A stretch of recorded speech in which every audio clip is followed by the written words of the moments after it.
All right, let's look at some more notes. And by the way, we're probably going to go a little past the hour today, and I apologize about that. So normally the 7 of the scale, again, this is the scale counting from the bottom note of the flute, right? Because that's the way we have to. That's the scale we're in according to the key signature. The 7th note sits on this top space. And if we raise it by adding a sharp, we're taking that 7th note and we're sharpening it. It's a 7 sharp. All right. So the default sharp is a minor, and by raising it, we're going to make it major. And this is in relation to the bottom note of the flute. So I have the root note of the flute to minor, and then major. Minor, major. Okay, and you can already hear wants to go because we're learning about leading tones. This is the leading tone of the flute itself. Now, whenever it's displayed and written, it should always be sharp 7, never 8 flat. Because we're talking about the 7th scale degree, which sits on that space, that top space, and we're going to raise it to a major version. We're not going to take the octave or the root and lower it, which is actually a diminished 8.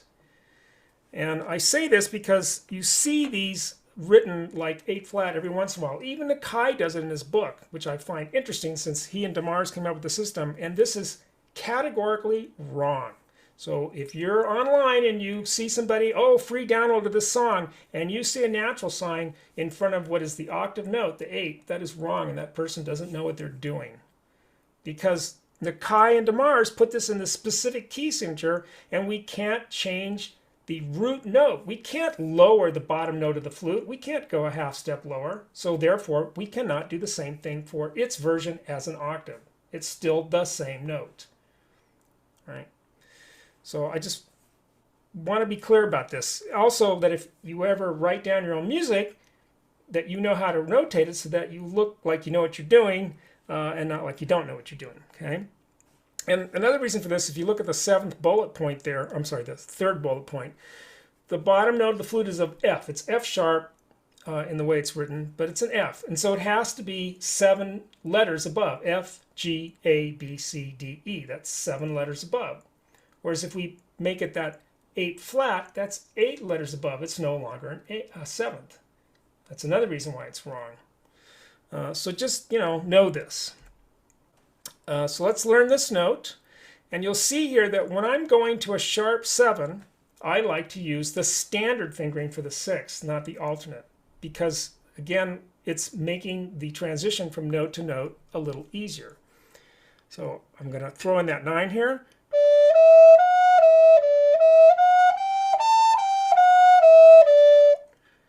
And I don't know if you can hear it, but this is the beginnings of a do, re, mi scale on 5.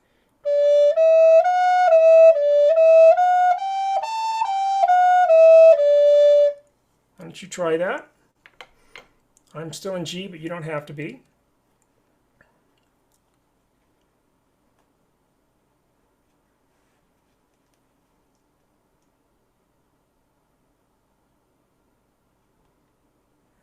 Okay. Now I'm going to flip it around. Again, I'm using the standard 6 because I just think it's easier whenever I have a sharp 7.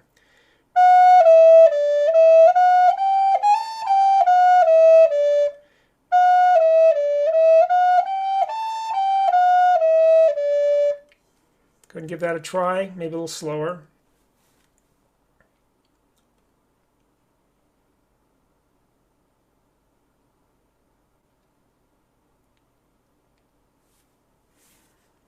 Okay.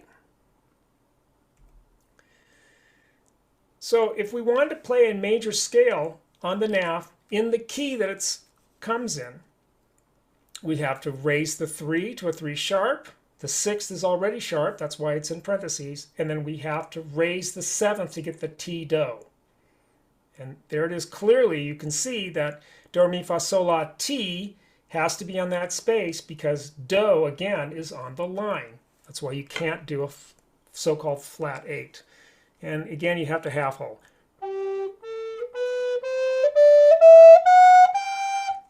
And you get a major scale. in this key signature.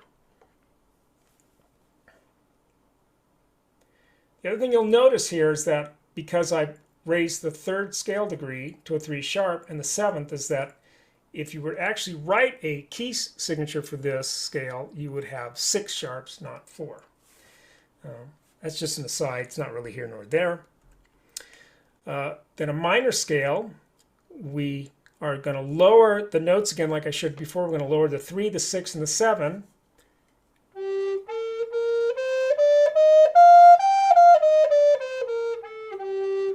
So we can play a full minor if we choose to half hole, which I don't. The other thing is that we can't go below do if we're making the bottom note of the flute the bottom note of the scale. So we can't play a lot of these songs that we've been looking at because they go below the root. Now we can also play the 7 sharp with a 6 flat. And there's only one finger in 6 flat, so we have to use it.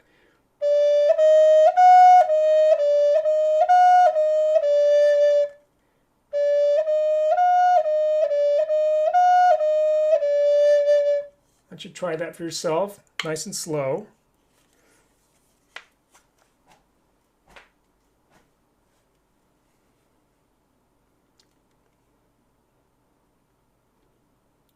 And I don't know if you've noticed, but this is beginning to sound a little bit more exotic in these new notes together.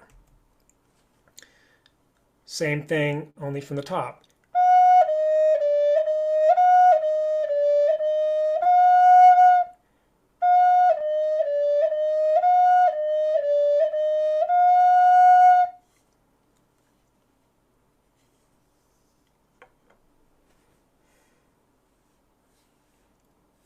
Okay. Now what we can do with this is we can play what's called a double harmonic major. Major's in parentheses because it's sort of implied if you're playing a double harmonic. And again, these names, you know, whatever. If you learn the fingering for the scales, then it doesn't matter what you call it per se. But this has other names too. It's also called a gypsy major. It's called a Byzantine, which I think is also on Flutopedia. And that's the way I learned this, was called the Byzantine scale. But it's actually, the technical name for it is a double harmonic. And then there's some other names that, again, I'm not going to pronounce because I'll screw them up. And this is a song that kind of uses this scale. And you'll see that to get the sound, I'm picking the sound that I want and then trying to find the notes in the flute to get it. So now my do is theoretically on 5.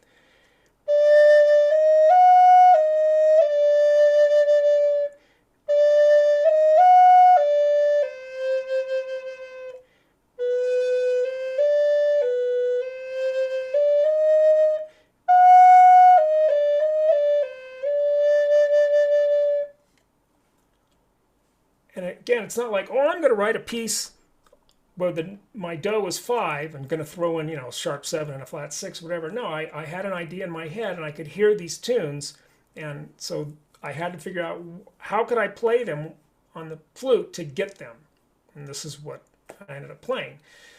And really, in other words, if you, I'm really trying to figure out the fingering to find the notes I want. So this is just how it looks on paper. So it's all about the fingerings when it comes down to it. Okay. Now this is a song that's kind of in the scale, but the 7 and the 7 sharp are moving back and forth. So it's sort of a chromatic alteration. That's what you call when you're moving the same note back and forth. So it's not truly in the scale, but it kind of is. So.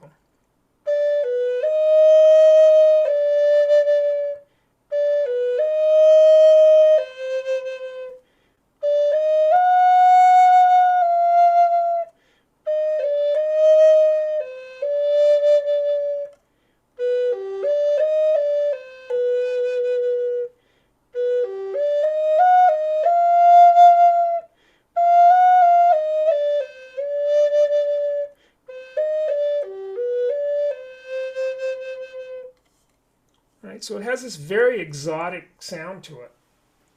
And what you may notice is, in some ways, this looks a lot like the harmonic minor. It had a sharp 3, a flat 6. here I'm using 7 and sharp 7. That's the major difference. And then also a flat 9, which I'm not playing here. So again, as I was saying, the harmonic minor scale was the base for creating a lot of exotic scales, and this is not that far away from it. I've just thrown in the sharp 7. Let's look at another scale that uses the sharp 7. This is called the Bati major, depending on how it's pronounced. This is from Ethiopia. This is also present in Japanese. It's the Rukwan. And then again, the raga down there, which I'm not going to pronounce, but I have several recordings of Indian flute music. This is from India that use this scale. So we have a 1, a sharp 3, 4, a 5, and a 7 and 8.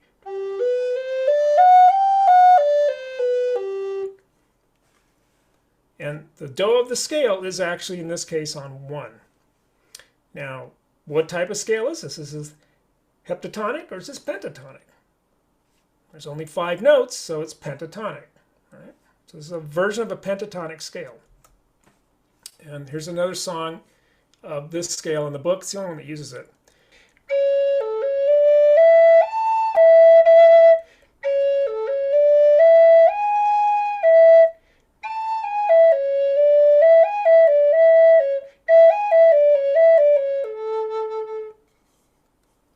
And this is a much longer tune, obviously, in the book on 174. If you want to play this for a second, just give it a shot.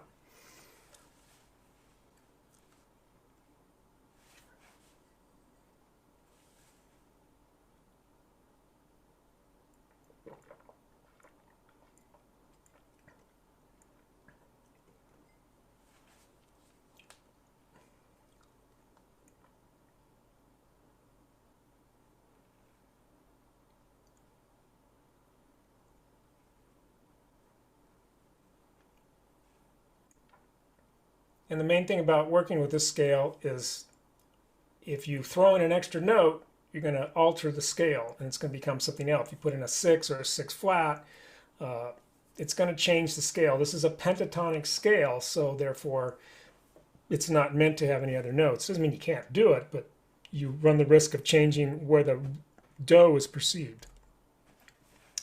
Now, I figured over the weekend I should talk about the 2s. So there are a couple of them, a pair of 2s, as it were. They sit on the second of the bottom line. A regular 2, because there's a sharp in the key signature for this note, is a half hole, and then if you lower it, it's a quarter hole, which yiza. And I do not play these as a general practice. I'm started playing them a little bit more, but they're just really hard, and they could figure out a way to make a nav. In fact, some people have to get these notes with actual holes of some kind. Now, I chose to have this demonstrated by going from a scale that had the root on 3 rather than 1. So this exercise, because now I'm using the 2 as the leading tone into 3. If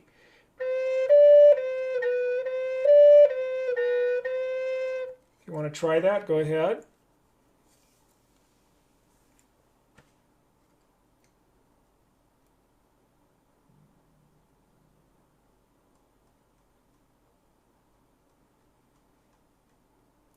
And if you play this a lot, you might be better at it than I am. I don't play it that much. And then here's another version of this again.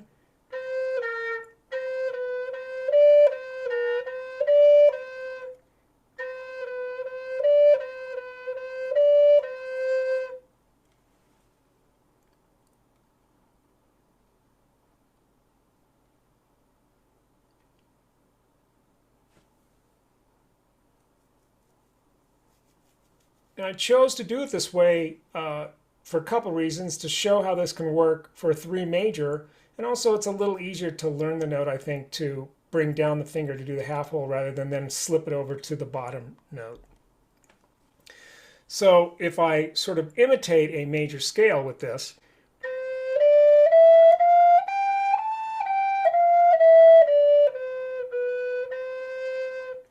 so there you can hear that leading tone again. And we already have heard the note that 1 plays when we get to the octave, which is La. That's how it's functioning. So we don't necessarily have to play it there. If you want to try this, go ahead.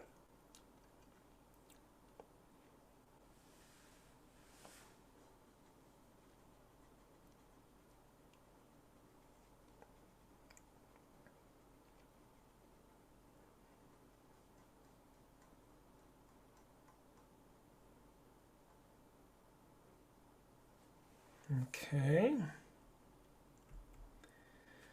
And for argument's sake, I wrote this song. Boy, I wonder if it's going to be playable on this flute. I wonder if I can switch back to G.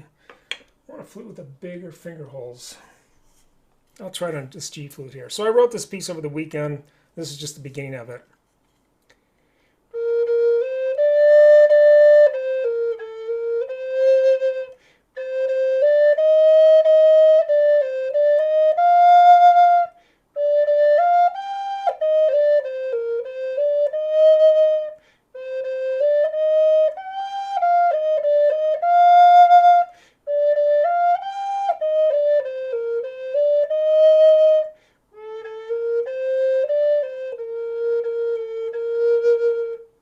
And that brings me back to Do, as it were. So again, I wrote this just to show this note being used as a 3 major as the leading tone for 3 major. And it should be in your handout if you wanted to play it later. And then last, I want to talk about an alternate spelling of a note we've already seen. So we've seen this note I'm calling 4 sharp here as a flat 5. It has the same fingerings. Now in music, when a note is displayed as a different note, it's called enharmonic. So for example, if you know anything about a piano, you know that the black key between C and D can either be C sharp or D flat. It can be spelled one of those 2 different ways, and that's called an enharmonic note. So any note that can be spelled a different way is just an enharmonic spelling that note. And there are times when you might want to do that, especially for this note. In this case, if I'm writing a song, and I've done this before, and again, I didn't do this intentionally, I did it because I heard these tunes in my head, and this is how it turned out, where Do is on 5, then T needs to be the sharp 4, not the flat 5, but it's the same pitch, it's a half step below. Because I don't want to go 5, flat 5, 5, flat 5. It's just too confusing to look at. If I write as a sharp 4, you can see, oh, I'm going down 1 half step and then back up again.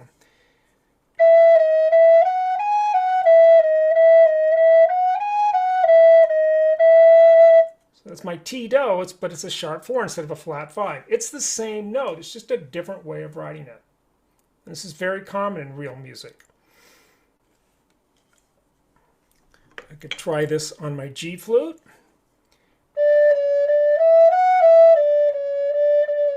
Sorry.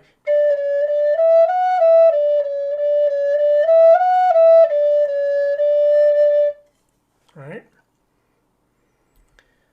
Now I'm going to go a little higher.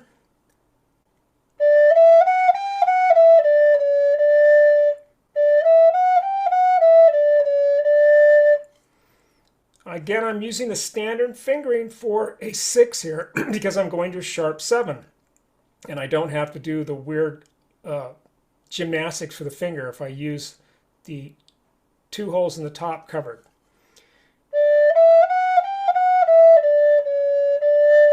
So again, you can hear how the 4 sharp is functioning as the half step below the Do, which in this case is the 5, rather than spelling on the second. David says, half holding is really challenging with the nav. My bigger flutes are easier. Yes, that is true. That's why I don't do them. Half holding is really challenging on the nav. The bigger the holes, yes, the easier it is. And with the quarters, yeah, they actually have the double holes in the bottom. Okay.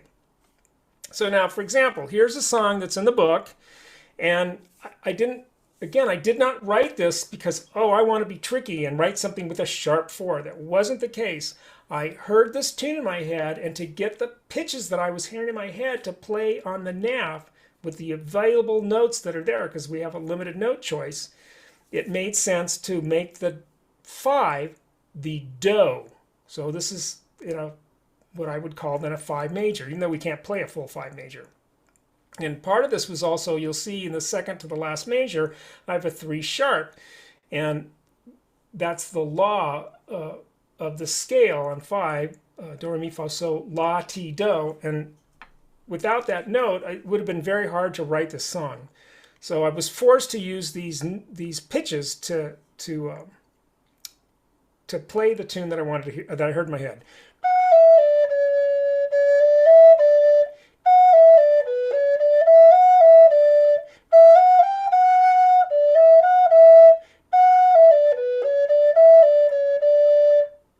So there's my Ti-Do.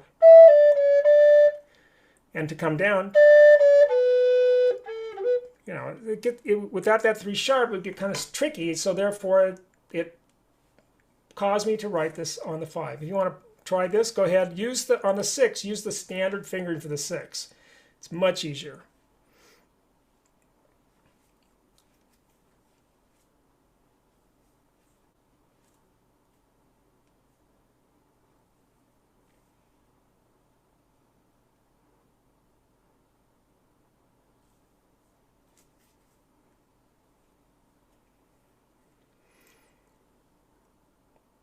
So again, and I just want to repeat this, I'm not, these examples are not because I'm saying, oh, I was clever and I did this. What happened was I was writing these songs for my students, which then got into the 3rd edition of the Native American Complete Guide for the Native American Flute. And I heard these notes in my head and I was playing around the flute. Well, how can I get these tones I'm hearing? And this seemed to be the best way to get them. The other ways presented some very awkward fingerings or half holings, and I didn't want to do that. So in this case, you can see that I'm using the 4 sharp because that way I don't have to replicate the 5 as a regular 5 and a flat 5. There's only one version of the 4, it's a 4 sharp, and so therefore every time you see that note, you're like, oh, that's that fingering, we're there, great. And again, this is how real music works. Now, just before I finish up here, there are other songs you can explore, and these are just some of them, okay? So a lot of them use notes outside the minor pentatonic scale, but if you really want to go deeper, one of the ones that I have is called Uprooted. It's on page 167. And there's a song here that then begins to move. It starts in a 1 major, then it moves to a, 1 minor. Then it moves to a 4 major. It modulates slightly. And then it goes to a 3 major and then back to a 1 minor. So if you're playing this tune, hopefully I can hear it. I can hear when I perceive the root, the do, shifting from 1 to 4 to 3 and then back to 1. And the tonality shifting from minor to major and then back to minor. Then there's another piece, which I'm not going to try to pronounce this in French, but it's basically the fireflies dance in the night air is the translation of it. This is sounds a lot to me, reminds me a lot of impressionistic music like Debussy, and he was French, so he named his pieces obviously in French. And this is on page 167.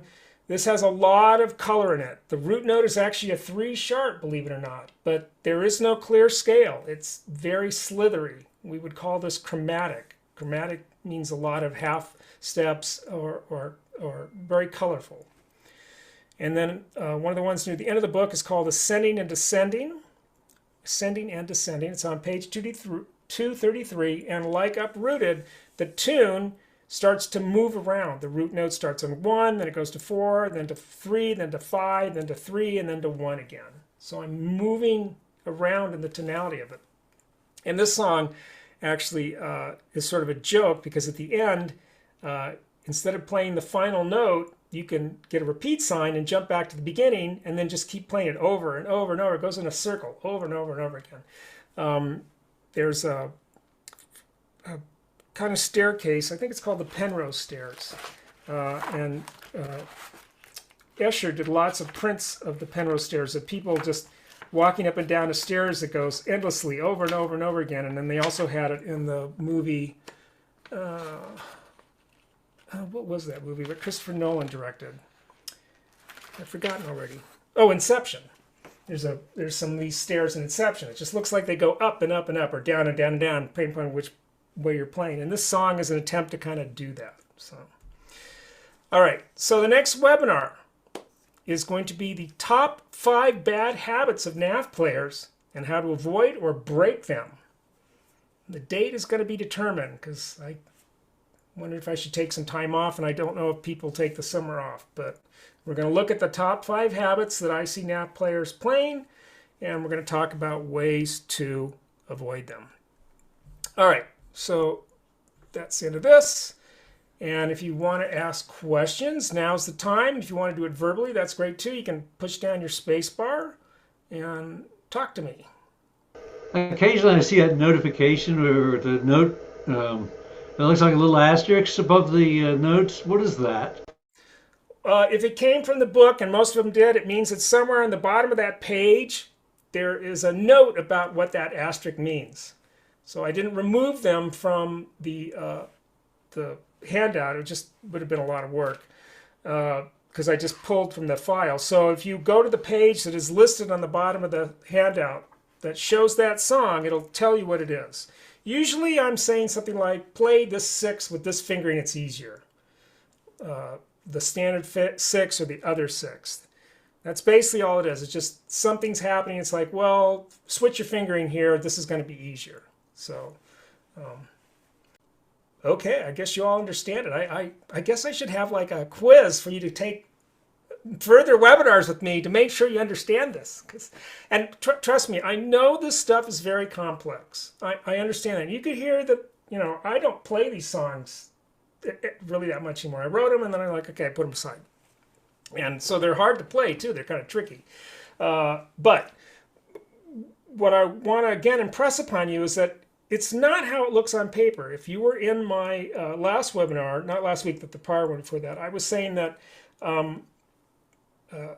how things look on paper, that's not music. That's just a representation of something, right?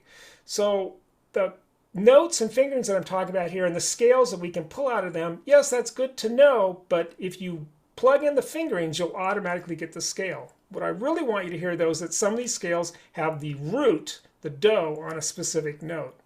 Because you need to hear that, otherwise if you start improvising that and you're not sure where that home is, where you kind of settle at the end of the song, it might not be as effective for you. You might feel unfulfilled, right? So knowing where the do is important. That's why I was putting so much emphasis on it. And I apologize if that gets a little bit into theory, but I think it's a good thing to know. So if you know where your do is and you can plug these fingerings in, you'll be able to play in some really fun, different scales, right? All righty. Thank you so much. Bye-bye.